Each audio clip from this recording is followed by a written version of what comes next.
पुंडलिक वरदा हरिविठ्ठल श्री ज्ञानदेव तुकाराम पंढरीनाथ भगवान की जय। माऊली ज्ञानेश्वर महाराज की जय। जगद्गुरु तुकाराम महाराज की जय।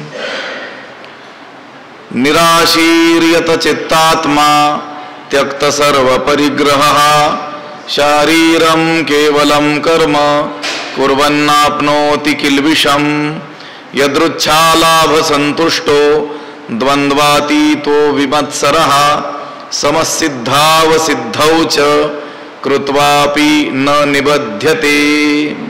नमामि सद्गुरुं शान्तं सच्चिदानन्द विग्रहं पूर्ण ब्रह्म परानन्दमीशमालन्दी वल्लभम्।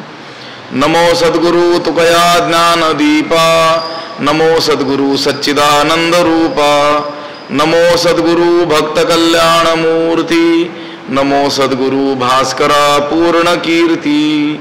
अखंड मंडलाकारं व्याप्तमेन चराचरं तत्पदं दर्शितमेन तस्मै श्री गुरवे नमः। जयांची केली स्मरण होय सकळ विद्यांचे अधिकरण तेची बंधू श्री चरण श्री गुरूंचे ते नमस्कारोनी आता। निराशीर्यत चित्तात्मा त्यक्त सर्व परिग्रहः शारीरं केवलं कर्म कुर्वन्नाप्नोति किल्बिषं यदृच्छालाभ संतुष्टो द्वन्द्वातीतो विमत्सरः समसिद्धावसिद्धौ च कृत्वापि न निबध्यते। ग्रंथराज ज्ञानेश्वरीच्या 4थ्या अध्यायाचा विचार आपण करतो आहोत आणि या 4थ्या अध्यायातील 21 आणि 22 या क्रमांकाचे हे श्लोक आहेत। एकत्रच आलेले श्लोक आहेत, श्लोकांचं युग्म आहे। या श्लोकांचा अन्वय आणि अर्थ एकदा आपण पाहूयात। निराशीहि यतचित्तात्मा त्यक्त सर्व परिग्रहः केवलं शारीरं कर्म कुर्वन् किल्बिषं न आपनोति। या 21व्या श्लोकाचा हा अन्वय आहे। त्याचा अर्थ असा होतो, निराशीहि म्हणजे इच्छारहित आशारहित ज्याचं काय आहे अंतकरण आहे। बर यतचित्तात्मा ज्यानं चित्ताचा आणि शरीर इंद्रियांचा काय केलेला आहे निग्रह केलेला आहे। चित्ताचं आणि शरीर इंद्रियांचं जो काय ज्याने काय केलं नियमन केलेलं आहे। त्यक्त सर्व परिग्रह हा सर्व परिग्रहाचा सर्व भोग साधनांचा त्यानं काय केलेला आहे त्याग केलेला आहे। तो पुरुष जो आहे केवलम शारीरम कर्म कुर्वन तो पुरुष केवळ शारीर कर्म म्हणजे देहस्थितीला उपयोगी असं कर्म करीत असला, शरीर चालण्याला आवश्यक असं कर्म करताना आपल्याला दिसत असला करत असला तरी किल्बिषम न आपनोति तरी पापाला तो प्राप्त होत नाही, त्याला पाप लागत नाही, पाप पुण्यात्मक दोष त्याला लागत नाहीत। आणि दुसरा जो श्लोक आहे 22वा त्याचा अन्वय असा आहे, यदृच्छालाभ संतुष्टः द्वन्द्वातीतः विमत्सरः सिद्धौ च असिद्धौ समः कृत्वा अपि न निबध्यते। यदृच्छालाभ संतुष्टः म्हणजे आपोआप न मागता प्रयत्ना वाचून होणारा जो लाभ आहे त्याने जो संतुष्ट आहे। यदृच्छेनं जो लाभ होतो त्यानं जो काय आहे संतुष्ट आहे, मिळेल त्यात तो काय आहे संतुष्ट आहे। बर द्वंद्वातीतः सुखदुःखादी शीतोष्णादी द्वंद्वांच्या पलीकडे तो गेलेला आहे, द्वंद्वरहित झालेला आहे।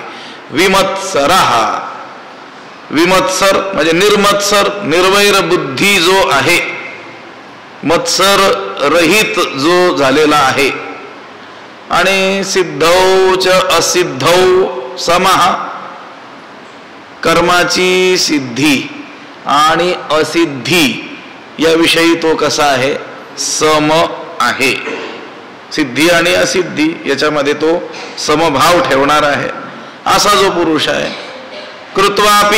कृत्वा अपि कर्म करूनही न निबध्यते, त्याच्या पाप पुण्याने तो बंधन पावत नाही, कर्म करूनही तो बद्ध होत नाही. असे या 2 श्लोकाचे अन्वय आणि अर्थ आहेत. आपण 19 आणि 20 या क्रमांकाचे जे श्लोक पाहून आलो. यस्य सर्वे समारंभाः कामसंकल्पवर्जिताः ज्ञानाग्निदग्ध कर्माणं तमाहु पंडितम बुधाः. ज्याची सर्व कर्म फलेच्छा रहित आहेत आणि कर्तृत्वाभिमान रहित आहेत, ज्ञानरूपी अग्नीनं ज्याची सर्व कर्म दग्ध झालेली आहेत, त्या पुरुषाला विद्वान लोक काय म्हणतात? पंडित म्हणतात.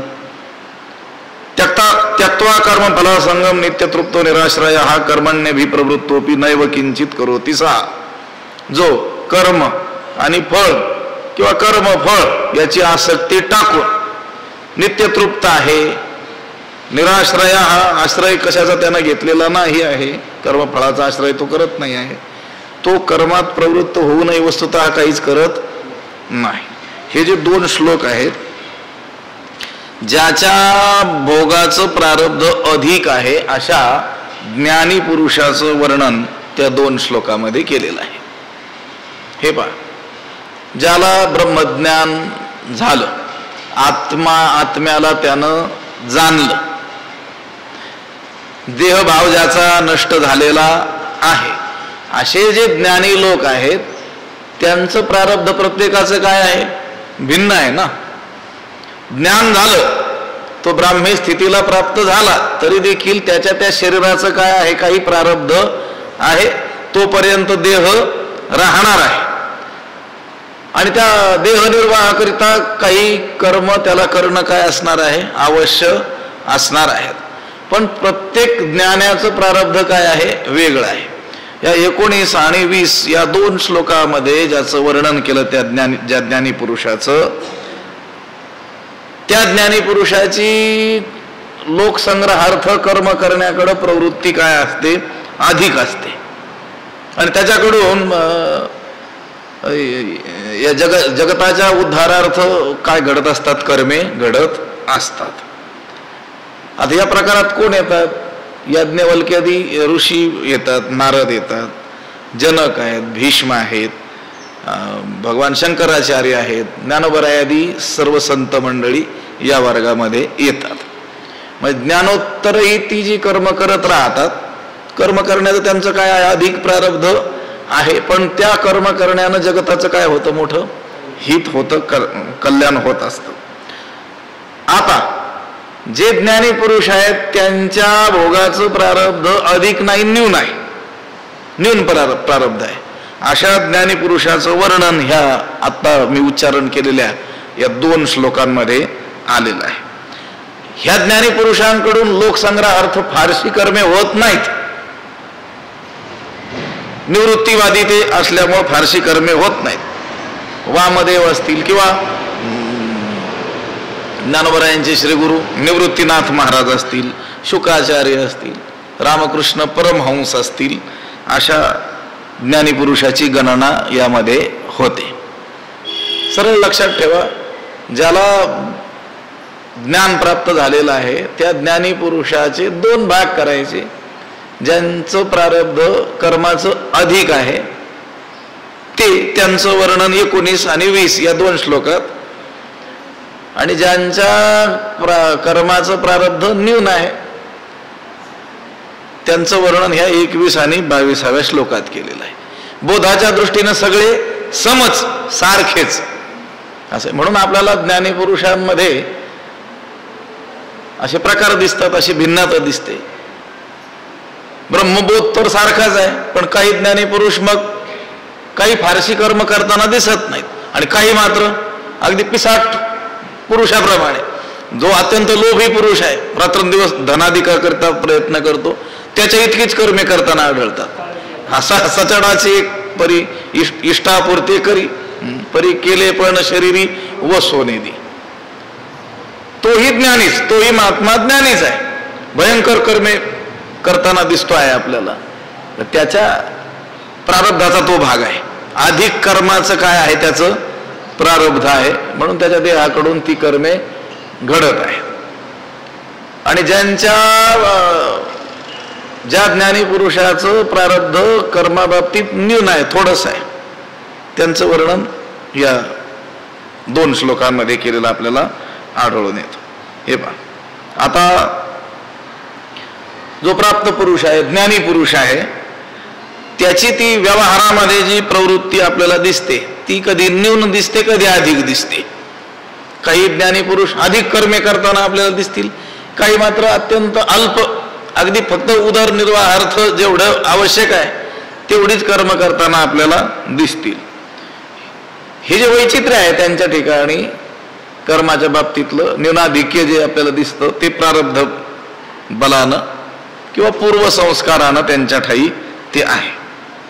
पण ज्ञानी पुरुषाने ज्ञानोत्तर कर्म केलीच पाहिजेत असा काही विधी शास्त्राने सांगितलेला नाही, गीतेनं देखील सांगितलेला नाही आहे की ज्ञानी पुरुष आहे त्याने ती कर्मे केलीच पाहिजेत, एवढीच कर्मे केली पाहिजेत. त्याच्या तो प्रारब्धाचा काय आहे, भाग आहे. एखाद्याचं अधिक कर्म करण्याचं प्रारब्ध असेल तो अधिक कर्म करील, एखाद्याचं न्यून कर्म करण्याचं प्रारब्ध असेल त्याच्याकडून कमी कर्मे होतील, पण त्या दोघांचाही बोध असा असणार आहे की मी काहीच करत नाही आणि त्या कर्माचा लेप त्यांना कोणालाही लागत नाही.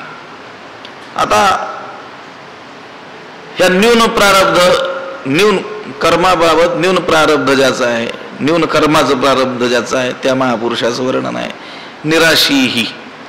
तो कसा आहे, आशारहित आहे.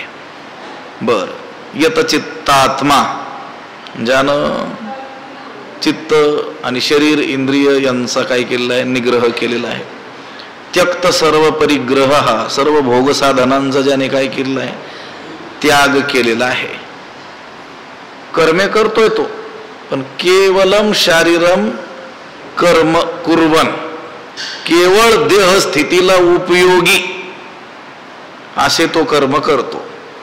पण ठीक आहे, अधिक करो की कमी करो, कर्म तर करतो ना, पण करत असला तरी देखील किलबिषम न आपनोती, पापाला प्राप्त होत नाही. पुन्हा कसा आहे तो महात्मा, यदृच्छा लाभ संतुष्ट, यदृच्छेनं प्रयत्न वाचून होणारा जो काय आहे लाभ आहे त्यानेच तो काय आहे, संतुष्ट आहे. द्वंद्वातीत, शीतोष्णादी सुखदुःखादी जी द्वंद्व आहेत त्या द्वंद्वानं तो रहित आहे. विमत्सर, त्याच्या ठिकाणी मत्सर नाही आहे, मत्सर रहित आहे.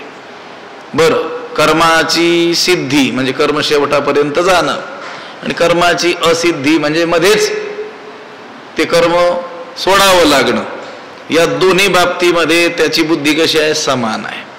सम सिद्धाव सिद्धौच, सिद्धौ असौ असिद्धौच समा. शरीर निर्वाहापुरती कर्मे तो करतोय, पण ते कर्मे करूनही, कृत्वा अपि करूनही न निबध्यते, तो त्या कर्माने बांधला जात नाही, कर्माने बद्ध होत नाही. कैसी अधिकाधिक आवडी, घेत महासुखाची गोडी, सांडोनिया आशा कुरोंडी अहम भावेसी. त्या 2 श्लोकाचं भाष्य ज्ञानोबा यांनी या ठिकाणी जो 7 ओव्यांमध्ये केलेला आहे. 2 श्लोक एकत्रच आलेले आहेत. अहम भावेसी आशा कुरोंडी सांडोनिया, अधिकाधिक आवडी महासुखाची गोडी कैसी घेतो. अहम भावेसी, अहंकार वृत्ती सह, अहंकारासह काय केलं, आशेची आशा कुरोंडी सांडोनिया, म्हणजे आशेचा काय केलं, आशेला त्यावरून ओवाळून टाकू. अहंकारासह आशेला ओवाळून टाकून काय केलं त्यानं, अधिकाधिक आवडी महासुखाची गोडी कैशी घेतो. अधिकाधिक वाढत्या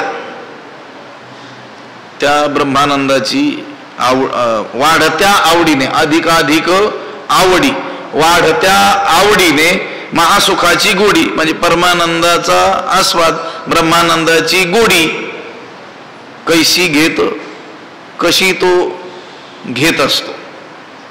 ओवीचा अर्थ असा आहे, त्याला ब्रह्मानंदाची कशी जास्तीत जास्त आवड असते, कशी असते की तो काय करतो, अहंकारासह आशेला त्यावर उवळून टाकून केवळ ब्रह्मानंदाचीच काय करतो, गोडी चाखत असतो. अहम भावेसी, अहंकाराच्या वृत्तीसह आशेचा काय करतो, आशेला ओवाळून टाकून देतो. महासुखाची गोडी घेत, महासुख म्हणजे सर्वश्रेष्ठ सुख ब्रह्मसुख, त्या सुखाची काय करतो तो, गोडी चाखत असतो. त्याला महासुख असं म्हटलेलं आहे.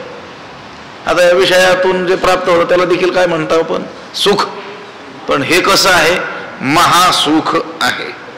आता विषयातील सुख हे कसं आहे, मर्यादित आहे, अल्प आहे, थोडंसं आहे, भास मात्र आहे, क्षणिक आहे. आता ते राजस असो, तामस असो किंवा सात्विक असो, काय विषयातील सुख, या विषयापासून प्राप्त होणारं सुख ते राजस तामस सात्विक कसंही असलं तरी देखील ते कसं आहे, मर्यादित आहे, थोडंसं आहे, अल्प आहे. बरं, ते निव्वळ सुख नाही आहे, दुःख मिश्रित सुख आहे. त्याला दुःखाचा काय आहे, संबंध आहे. कोणत्या सुखाला, विषय सुखाला. विषय सुखाला विषय सुख हे दुःख मिश्रित आहे, दुःखाचा काय आहे, त्याला संबंध आहे. बर, ते अल्पही आहे, विषयच अल्प आहे, कारण ते काय आहेत, कार्य आहेत. आणि याच्या उलट जर पाहिलं तर परब्रह्म, ब्रह्मसुख, ब्रह्म एकच आहे, बृहत्वाद ब्रह्म, व्यापक आहे, महान आहे. म्हणून त्या परब्रह्माचं सुख देखील कसं आहे, अमर्याद असं आहे. महासुख ज्याला म्हटलेलं आहे, त्या भूमा म्हटलेलं आहे वेदामध्ये. परब्रह्माला काय म्हटलेलं आहे, भूमा. यो वै भूमा तत्सुखम नाल्पे सुखम अस्ति. जे भूमा आहे म्हणजे ब्रह्म आहे तेच सुखरूप आहे. जे अल्प आहे, परिच्छिन्न आहे, मर्यादित आहे, ते सुख नाही आहे, नाल्पे सुखम अस्ति. आता ह्या विषय सुख जे आहे ते शोक सहस्रेणावृतत्वतः असं म्हटलेलं आहे. हजारो दुःखांनी आवृत्त आहे. विषय सुख हे हजार प्रकारच्या दुःखांनी काय आहे, आवृत्त आहे. दुःखमेवेति मत्वा, खरं तर ते काय आहे, दुःखच आहे. दुःख लेवनी सुखाची अंगी सळी तर जगाते. त्या दुःखानंच सुखाचे काय घातलेले आहेत, कपडे घातलेले आहेत या विषयांच्या रूपानं. आणि ते विषय गोमटे, आकर्षक, मनोहर असे वाटतात, पण ते वास्तव काय आहे, ते दुःखच आहे. सुख हेच. म्हणून हा जो महात्मा आहे त्याला ब्रह्मानंदाची कशी आवड असते, जास्तीत जास्त कशी आवड त्याला असते, कैसी अधिकाधिक आवडी घेत महासुखाची गोडी. सांडोण्या अशा कुरोंडी अहम भावेशी, अहंकारासह आशेला तो ओवाळून टाकून केवळ ब्रह्मानंदाचीच गोडी चाखत असतो. कारण त्याला ठाऊक आहे विषयामध्ये सुख नाही, म्हणून विषय भोगी जे सुख ते साध्यंतचे जाण, दुःख ते आधी आणि अंत काय दुःखाने लिप्तच आहे असं आहे.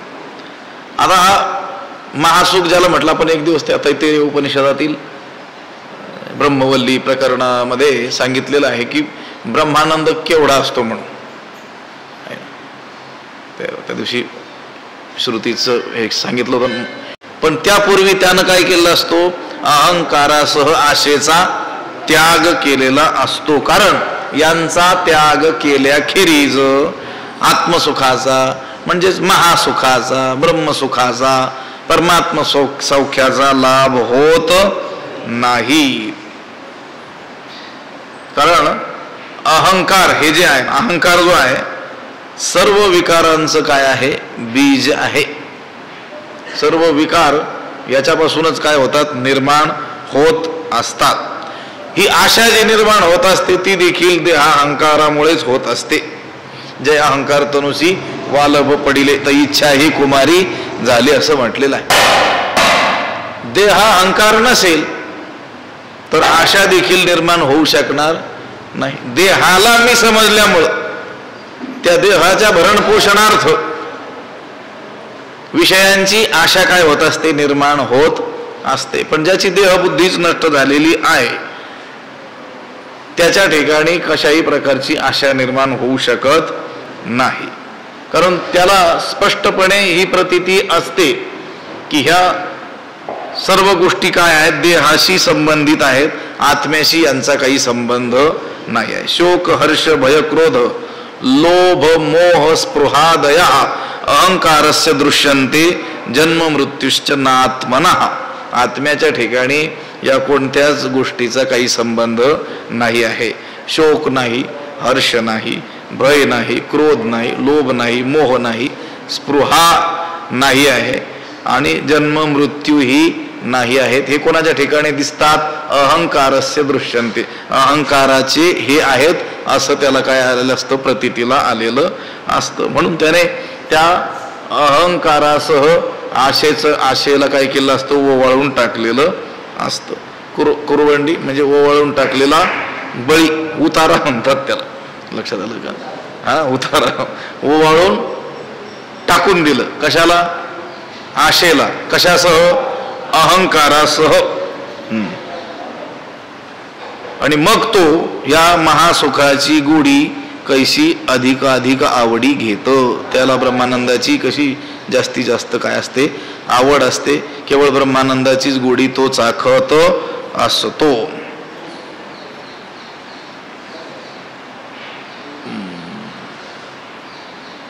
काल उभी आपण सांगितलं, जया आपण पे नाही दिठे, जयासी स्वसुखाचे सदा खराटे, तयासीची विषय हे गोमटे आवडती. ज्याची दृष्टी आत्म्याच्या ठाई नाही आहे, ज्याला स्वसुखाविषयी सदा काय आहे, दुष्काळ आहे, त्यालाच विषय काय होतात, आवडतात.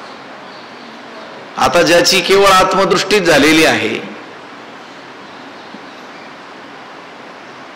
ज्यानं स्वतःला मी आत्मा आहे असं दृढ रीतीनं अपरोक्ष रीतीनं काय केलेलं आहे, जाणलेलं आहे, त्याला विषय हे कसे काय आवडतील. तो आनंद कोणता घेईल, महासुखाचाच, त्या आत्म्याचाच काय करेल, आनंद उपभोगेल. कैसे अधिकाधिक आवडी घेत महासुखाची गोडी, सांडोनी आशा कुरोंडी अहम भावेसी.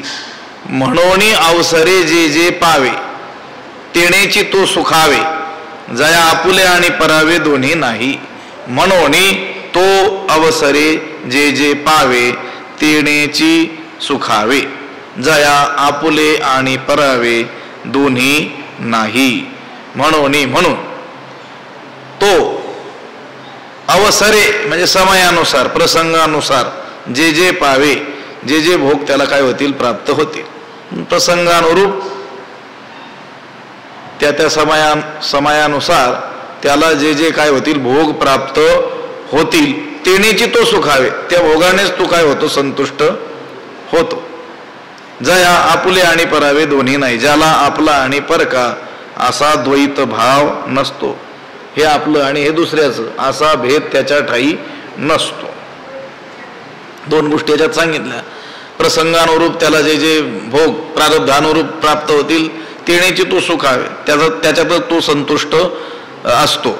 आणि ज्याच्या ठिकाणी आपला आणि परका असा द्वैत भाव नसतो.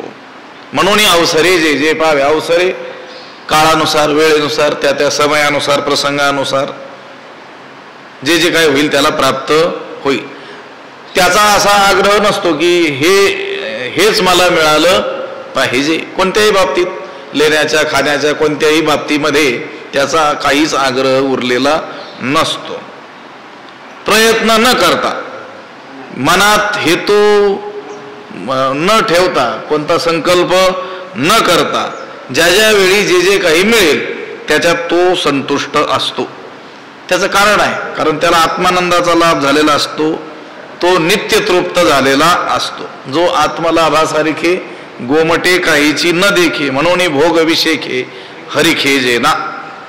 त्याला काही विशिष्ट भोग प्राप्त झाले आणि त्याला त्याचा काही हरिक होत नाही, हर्ष होत नाही, कारण त्याला आत्मलाभ प्राप्त झालेला असतो आणि आत्मलाभाहून दुसरं काही गोमट आहे, श्रेष्ठ आहे असं तो मानतच नाही. हे पहा, 10-5 रुपये मिळाले किंवा हरवले याचा परिणाम कोणावर होतो? म्हणजे मिळाले तर आनंद आणि गेले तर दुःख कोणाला होतो? जो मुळातच काय आहे, कंगाल आहे. त्याला 10-5 रुपये मिळाले तर काय होतो? हर्ष होतो. आणि पदर असलेले जर गेले तर काय होतं? दुःख होतं. पण ज्याच्याजवळ अब्जावधी रुपये आहेत त्याला काही फरक पडतो का? त्याच्यात ही गोष्ट खिजगणतीतही नसते. अगदी त्याचप्रमाणे महासुखाची गोडी नित्य चाखत जो आहे, पहिले ह्या ओवीत सांगितल्याप्रमाणे कैसे अधिक अधिक आवडी घेत महासुखाची गोडी सांडोनी आशा कुरोंडी अहम भावेसी. त्या पुरुषाला प्रारब्धवशात समयानुसार वेळेनुसार आहारासाठी म्हणा किंवा अन्य कोणतेही विषय जे काही प्राप्त होईल त्यानेच तो काय असतो? आनंदी असतो. यदृच्छा लाभ संतुष्ट असं म्हटलेलं आहे. काही भोज्य नाना परी, काही कोरड्या भाकरी तुकोबाराय म्हणतात. कधी कधी प्रसंग असा येतो की कोरड्या भाकरी त्याच्यातही काय आहे? तो संतुष्टच आहे. काही भोज्य नाना परी, ते पदार्थही मोजता येत नाहीत इतकी काय असते? संख्या असते. तरी देखील संतुष्टता तेवढीच आहे. तुकोबाराय म्हणतात ना, साधकाच्या बाबतीत म्हणतात, निर्वाहापुरते अन्न आच्छादन आश्रमासी स्थान कोपी गुहा कोठेही चित्तासी नसावे बंधन. आश्रमासी स्थान कोपी गुहा म्हटलेलं आहे. निर्वाहापुरते अन्न आच्छादन. साधकाची दशा उदास असावी, उपाधी नसावी, अंतर्बाह्य असं म्हटलेलं आहे. जो यथा लाभे न तोखे अलाभे न पारुखे पावसे विन्न सुखे समुद्र जैसा. ज्ञानोबराय म्हणतात, काही प्राप्त झालं तर त्याने संतुष्ट होत नाही, आणि काही नुकसान झालं, अलाभ म्हणजे लाभ झाला नाही किंवा नुकसान झालं तर त्यानं तो दुःखी होत नाही. कसं? पाऊसे विन न सुखे समुद्र जायचा. पाऊस नाही पडला एखाद वर्ष म्हणजे काही समुद्र सुकून जातो का? सुकत नाही. विशिष्ट प्रकारचे भोग आपल्याला प्राप्त व्हावेत, अन्नाच्छादन इत्यादी, असा काही त्याचा दुराग्रह नसतो. शरीराचा निर्वाह किंवा व्यवहार हा केवळ आत्मानुभवानं होत नाही आहे. हे पहा, त्याच्यासाठी काय करावं लागतो? प्रयत्नच करावा लागतो. एखाद्याला मी आत्मा आहे अशी अनुभूती झालेली आहे म्हणजे मग काय त्याचा निर्वाह होईल का शरीराचा? आपोआप त्याला काहीतरी काय करावं लागेल? करावंच लागेल. व्यवहार करावा लागेल. प्रारब्धानुसार त्याला काय करावं लागेल? त्या देह जगवण्याकरता काय करावं लागेल? व्यापार करावाच लागेल. जरी तो जीवनमुक्त असला तरी देखील प्रारब्ध लेश शरीर निर्वाहापुरतं तरी त्याला या वित्थान दशेमध्ये आणत असतं. ते प्रारब्धच त्याला काय करत असतं? त्याचं शरीर टिकवण्याकरिता त्याला याच्यामध्ये आणतं. म्हणजे सतत आत्मानंदामध्ये लीन असलेला मनुष्य पण आता त्याला भुकेची जाणीव करून दिली नाही तर तो काही अन्न सेवन करणार नाही आणि मग शरीर टिकणार नाही. म्हणून त्याचं प्रारब्धच त्याला काय करत असतं? त्याला वित्थान त्या भोगाकडे काय करत असतं? प्रवृत्त करत असतं. म्हणजे त्याच्याकडून काहीतरी कर्म काय होतं? घडवत असतं. पण असं कर्म जरी त्याच्याकडून घडत असलं तरी त्याने तो लिप्त होत नाही. म्हणून अवसरे जे जे पावे तेनेची तो सुख आहे. प्रसंगानुसार त्याला जे जे भोग प्राप्त होतील त्या भोगानेच तो काय होतो? संतुष्ट होतो. त्याच्यामध्ये तो आग्रह ठेवत नाही की हेच मला प्राप्त झालं पाहिजे. जया आपुले आणि परावे दोन्ही नाही. हे आपलं आहे आणि हे परक्याचं आहे असा द्वैत भाव त्याच्या ठिकाणी नसतो. आपपर भाव त्याच्या ठिकाणी नसतो. याचं कारण आहे की मी देह आहे अशी परिच्छिन्न अहंता त्याच्या ठाई नसते. त्याचा बोध किती व्यापक आहे. हे विश्वाची माझे घर, ऐशी मती जायाची स्थिर, किंबहुना चराचर आपण जाहाला, हे संपूर्ण विश्व मीच आहे. मग असा त्याचा जर बोध असेल, त्याच्याहून त्याला भिन्न कोणी प्रतीतीला येतच नसेल, तर आपलं आणि परक हे त्याच्या ठिकाणी राहत नाही. हा त्या आपला आणि परक, हा माझा आणि हा दुसऱ्याचा, असा भेद त्याच्या ठिकाणी नसतो. हे पहा, दोन शब्द आहेत की नाही, मी आणि तू. हा जो तू आहे याला कारण कोण आहे? मी आहे. मला काय समजलं? मी समजलं, म्हणून कोण आला? तू आला. आता यानं आपल्याला मी समजलंच नाही किंवा मीच मी असं समजलं, तर मग तू येणारच नाही. असं एका सद्गुरु धुंडा महाराजांचं एक वचन आहे,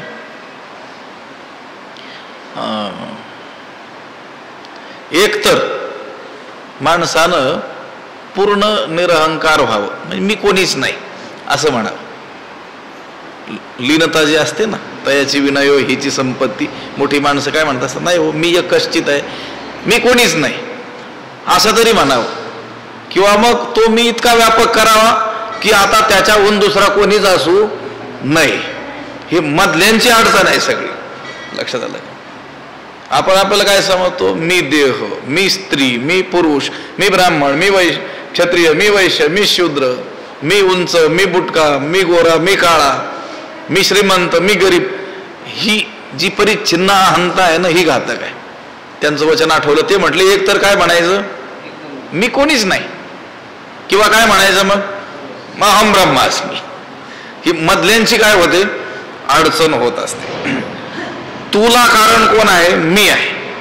आता ज्या ठिकाणी मी ही कल्पनाच नाही आहे, त्या ठिकाणी तू ही कल्पना देखील नाही आहे. त्या तू कल्पनेला देखील तिथं वाव नाही आहे. आता हे पहा, ज्यावेळेस आपण गाढ झोपतो, 3 अवस्था मानतो की नाही? जागृती, स्वप्न आणि सुषुप्ती. जागृती म्हणजे आता हा जो व्यवहार आपण करतो आहोत, जागृती. झोपल्यानंतर जागृती नाही आणि गाढ झोपही नाही. मधली अवस्था स्वप्न अवस्था. जे दिवसा चिंतन केलं तेच रात्री आपल्याला बघायला मिळतं, स्वप्न अवस्था. आणि एक कोणत्या अवस्था की ज्यामध्ये जागृती नाही, काय नाही, स्वप्नही नाही, सुषुप्ती, गाढ झोप जी आहे. आता त्या सुषुप्तीमध्ये मीच भान आहे का? नाही.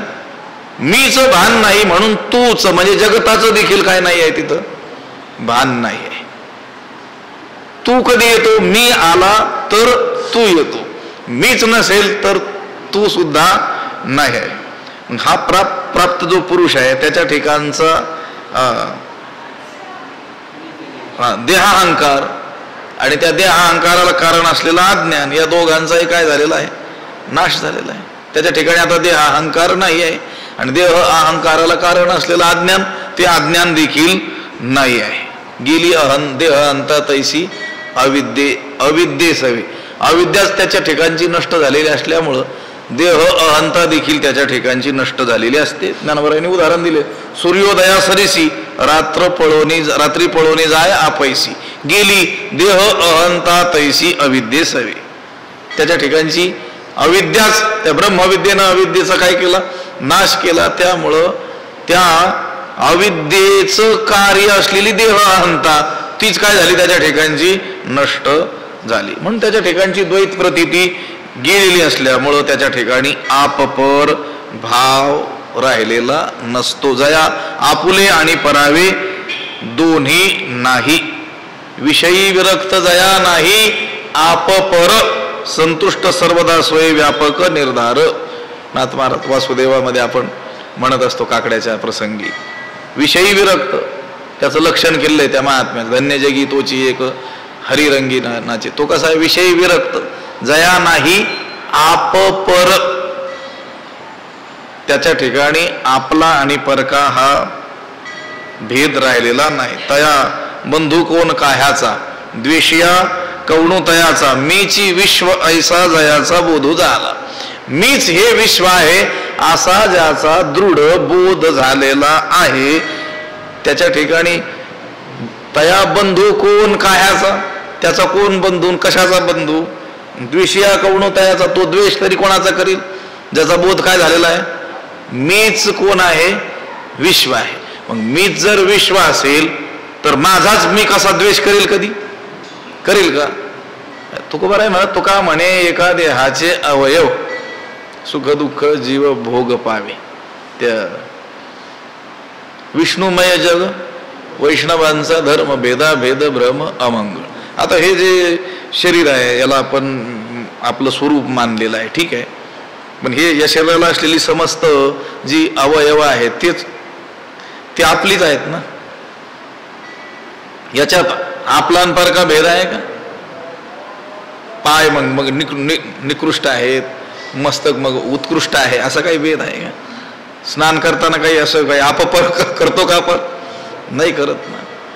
ज्याला मीच विश्व आहे असा बोध झालेला आहे त्याच्या ठिकाणी आपला आणि परका हा भेद राहिलेला नसतो. म्हणून अवसरे जे जे पावे तेणेची तो सुखावे जाय, आपुले आणि परावे दोन्ही नाही. जे पाहे ते आपणची होऊनी जाय, ऐके ते तोची झाला आहे. तो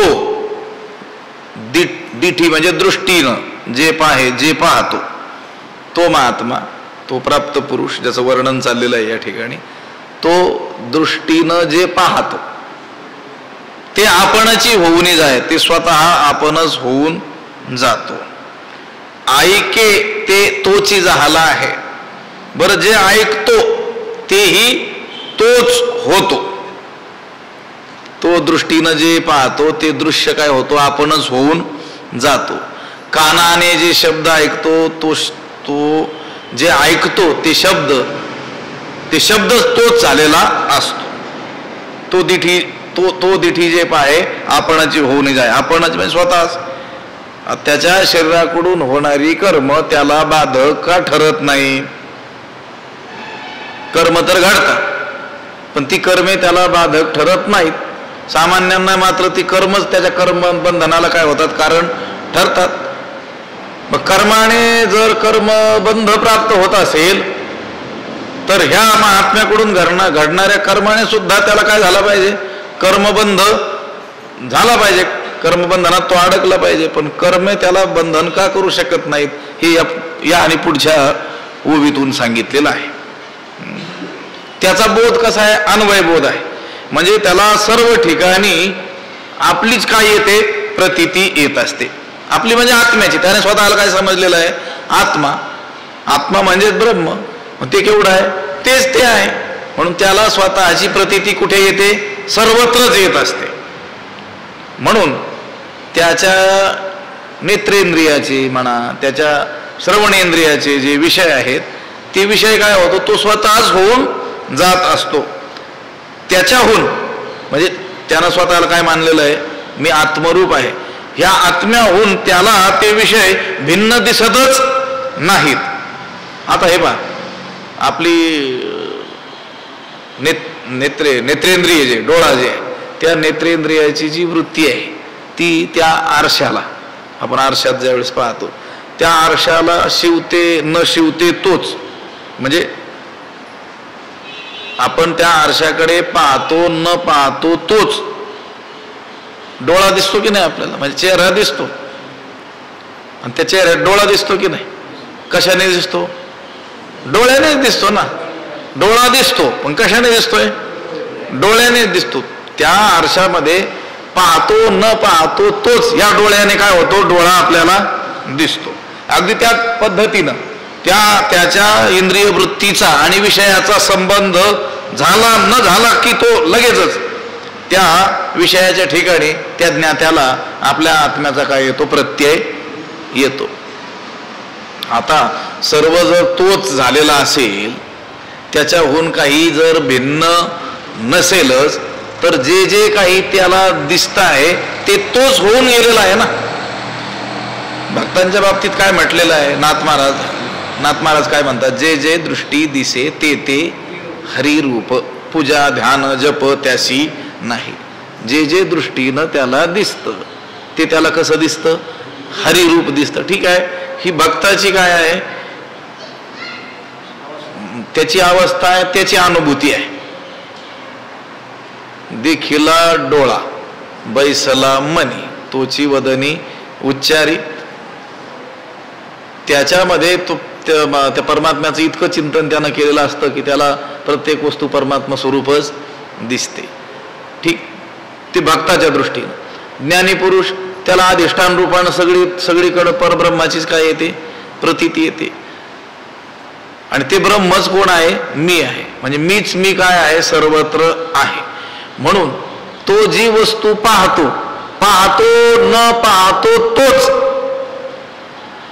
तो दिठी जे पाहे ते आपणची होऊन जाय.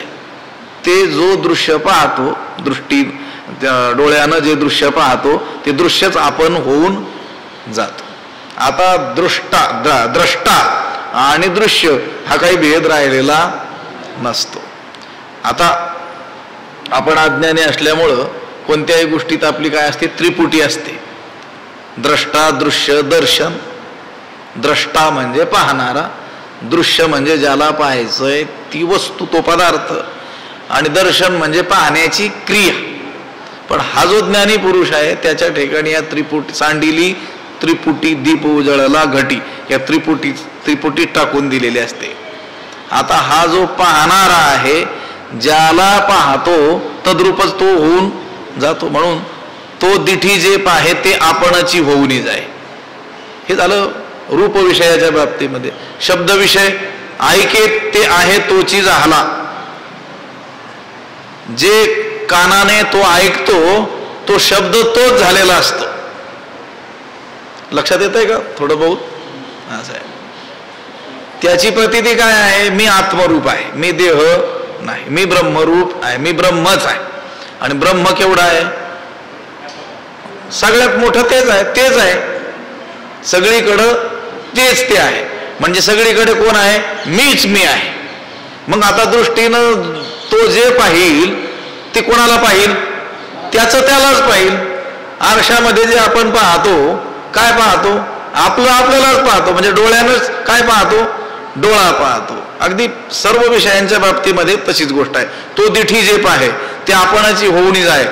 ऐके ते आहे तोची झाला. चरणी हन चाले मुखे जे जे बोले ऐसे चेष्टा जात ते तुले आपणाची जो.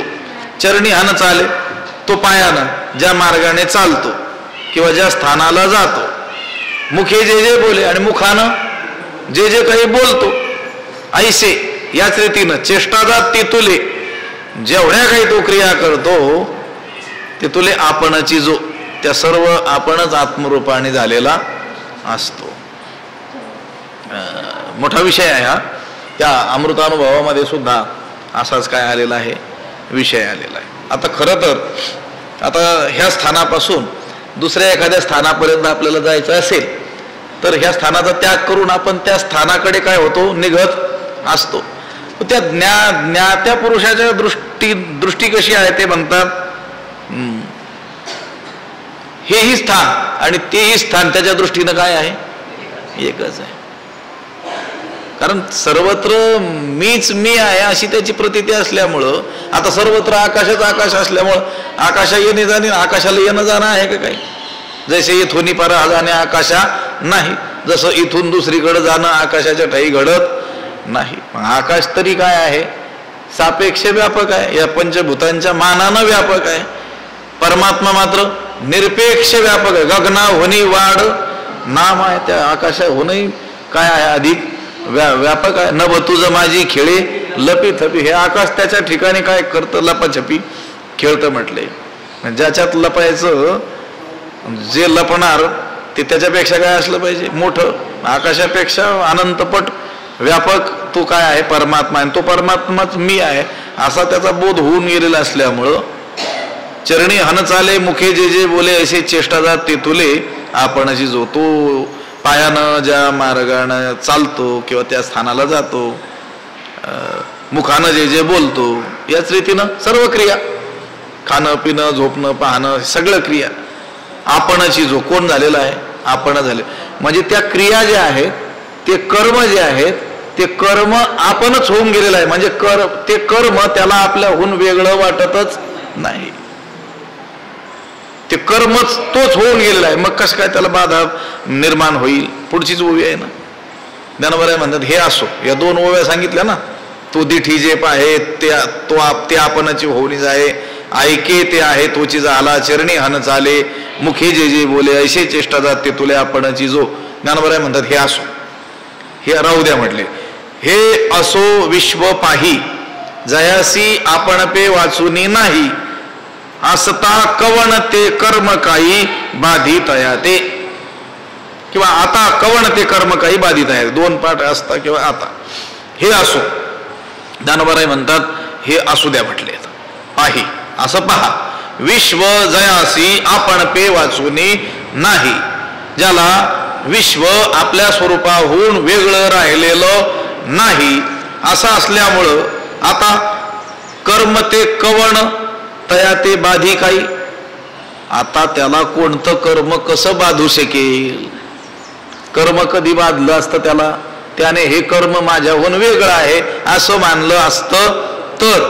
आता ज्ञानोबा म्हणतात ज्याला विश्व हे आपल्याहून वेगळं नाही, तोच विश्वरूप होऊन गेलेला आहे, आता त्याला कोणतं कर्म आणि कसं बाधू शकेल? त्याच्याहून काही कर्म म्हणून काही क्रिया म्हणून वेगळी राहिलेलीच नाही, तर मग त्याला बाधा तरी होईल कशाची? ज्याची बाधा व्हायची आहे ते याच्याहून काय असलं पाहिजे? वेगळं असलं पाहिजे ना. आता ते कर्म त्याच्या बोधाच्या दृष्टीनं त्याच्याहून वेगळं राहिलेलंच नाही आहे. हा मत्सरू जेथ उपजे ते तुले नुरेची जया दुजे, तो निर्मत्सरू काही बोलीजे बोलवरी, किंवा काही म्हणीजे बोलवरी. विमत्सरा हा पद आलंय ना. हा मत्सरू जेथ उपजे, हा मत्सर ज्या ठिकाणी उत्पन्न होतो, कुठं? द्वैतात. हा मत्सर ज्या ठिकाणी म्हणजे द्वैताच्या ठिकाणी काय होतो? उत्पन्न होतो, उपजतो, निर्माण होतो. ते तुले जया दुजे नुरेची, तितकं सुद्धा द्वैत ज्याच्या ठिकाणी शिल्लक राहिलेलं नाही, उरलेलंच नाही. किती द्वैत? ज्या ठिकाणी काय होईल? मत्सर निर्माण होईल, एवढं सुद्धा द्वैत ज्याच्या ठिकाणी राहिलेलं नाही, तो निर्मत्सरू काही बोलीजे किंवा काही म्हणीजे बोलवरी, तो निर्मत्सर आहे, तो द्वेष शून्य आहे. हे काही शब्दांनी सांगितलं पाहिजे का? तो पुरुष निर्मत्सर आहे असं शब्दानं बोलून दाखवावं लागतंय का? लक्षात आलं तर पहा. तो निर्मत्सर आहे असं सुद्धा म्हणण्याचं काही कारण नाही, कारण ज्या ठिकाणी मत्सर उत्पन्न होतो एवढंही द्वैत त्याच्या ठिकाणी राहिलेलं नाही, तर मग हे काय बोलून दाखवण्याची गोष्ट आहे का हा निर्मत्सर आहे म्हणून? लक्षात आलं का? तुम्हाला उदाहरण सांगतो याच्यासाठी. एखादा सज्जन पुरुष आहे आणि त्याची ओळख आपण करून देताना हा चोर नाही अशी ओळख करून देण्याची गरज आहे का काही? हा, तो सज्जनच आहे, चोरी त्यानं स्वप्नातही कधी केलेली नाही, मग त्याची ओळख सांगताना हा चोर नाही, हा लबाड नाही, हा हिंसक नाही हे सांगण्याची काही गरज आहे का? तसं सांगितलं तर मग कधीतरी हा हिंसक होता असं होईल ना. हे चोर नाहीत असं म्हटलं तर हे कधीतरी पूर्वी चोरी करत असले पाहिजेत असं होईल की नाही? आता ते चोर नसतील असं लोक मानतील की नाही पुढचे? जो सज्जनच आहे आज जन्मापासून, त्याला त्याची ओळख करून देताना शब्दांनी हा हिंसक नाही, हा चोर नाही असं सांगण्याची गरज आहे का? मग ज्ञानोबा यांचे शब्द आहेत. भगवंतानं तर सांगितलं तो कसा आहे? विमत्सर, हा मत्सर रहित आहे. ज्ञानोबा म्हणतात ही सांगण्याची गरज नाही, कारण मत्सर ज्या ठिकाणी जन्माला येतो तेवढं सुद्धा द्वैत ज्याच्या ठिकाणी राहिलेलंच नाही, मग तो निर्मत्सर आहे हे काही शब्दांनी बोलून दाखवलं पाहिजे का? नाही. म्हणून सर्वापरी मुक्तू तो सकर्मची कर्म रहितू सगुण परिगुणातीतू येथ भ्रांती नाही. म्हणून तो सर्वापरी मुक्तू सकर्मची कर्म रहितू सगुण परिगुणातीतू येथ भ्रांती नाही. म्हणून तो सर्वापरी मुक्तू सर्व प्रकाराने काय आहे? मुक्त आहे. बर सकर्मची मग तो कर्म करतोय देहनिर्वाहाकरिता कर्म करत जरी असला तरी कसा आहे? कर्मरहित. परमार्थतः वस्तुतः तो कसा आहे? कर्म रहित आहे, कर्मांनी अलिप्त आहे. सगुण तो कसा आहे? सगुण म्हणजे देह धारण केलेला तर दिसतोय आपल्याला. देहानं जरी तो सगुण असला, सगुण परिगुणातीतू, पण त्याचा बोध मी देह आहे असा नाही आहे ना, मी ब्रह्मरूप आहे असा आहे. मग ते ब्रह्म कसं आहे? गुणातीत आहे. गुणाचा त्या परब्रह्माशी काही संबंध नाही आहे. सगुण परिगुणातीतू येथ भ्रांती नाही, याविषयी कोणत्याही प्रकारचा संशय नाही आहे. तो सर्व प्रकारे मुक्त आहे. तो देहनिर्वाहापुरतं कर्म करताना जरी दिसत असला तरी परमार्थतः तो कर्मरहित आहे.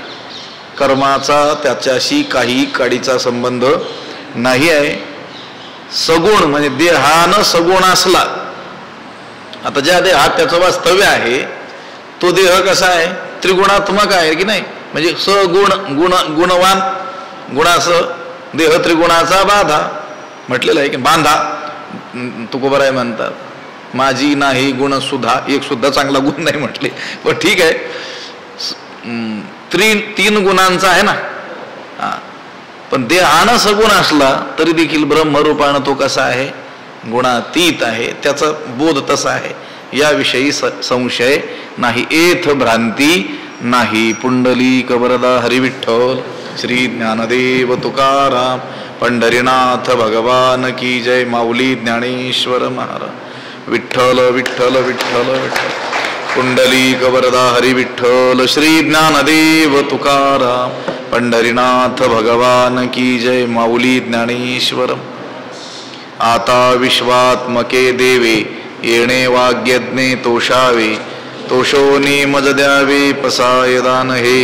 जे खळांची व्यंकटी सांडो तया सत्कर्मी रती वाढो. भूता परस्परे पडो मैत्र जीवांचे, दुरितांचे तिमिर जावो. विश्व स्वधर्म सूर्ये पाहो, जो जे वांछील तो ते लाहो. प्राणी जात वर्षत सकळ मंगळी, ईश्वर निष्ठांची मांदियाळी. अनवरत भूमंडळी भेटो तया भूता. चला कल्पतरूंचे आरव, चेतना चिंतामणीचे गाव. बोलते जे अर्णव पियुषांचे, चंद्रमी जे अलांछन. मार्तंड जे तापहीन, ते सर्वाही सदा सज्जन. सोय रे होतू किंबहुना सर्व सुखी, पूर्ण होणी तिही लोकी. भजिजो आदी पुरुखी अखंडित, आणि ग्रंथोपजीविये विशेषी लोकी इये. दृष्टादृष्ट विजय हो आवेजी. एथ म्हणे श्री विश्वेश्वरावो, हा होईल दान पसावो. येणे वरे ज्ञानदेवो सुखिया झाला, येणे वरे ज्ञानदेवो सुखिया झाला. येणे वरे ज्ञानदेवो सुखिया झाला. पुंडलिक वरदा हरिविठ्ठल श्री ज्ञानदेव पंढरीनाथ भगवान की. माऊली ज्ञानेश्वर महाराज. जगद्गुरु तुकाराम महाराज. शांती ब्रह्म एकनाथ महाराज. सद्गुरु वंशी महाराज. सद्गुरु जोग महाराज की जय.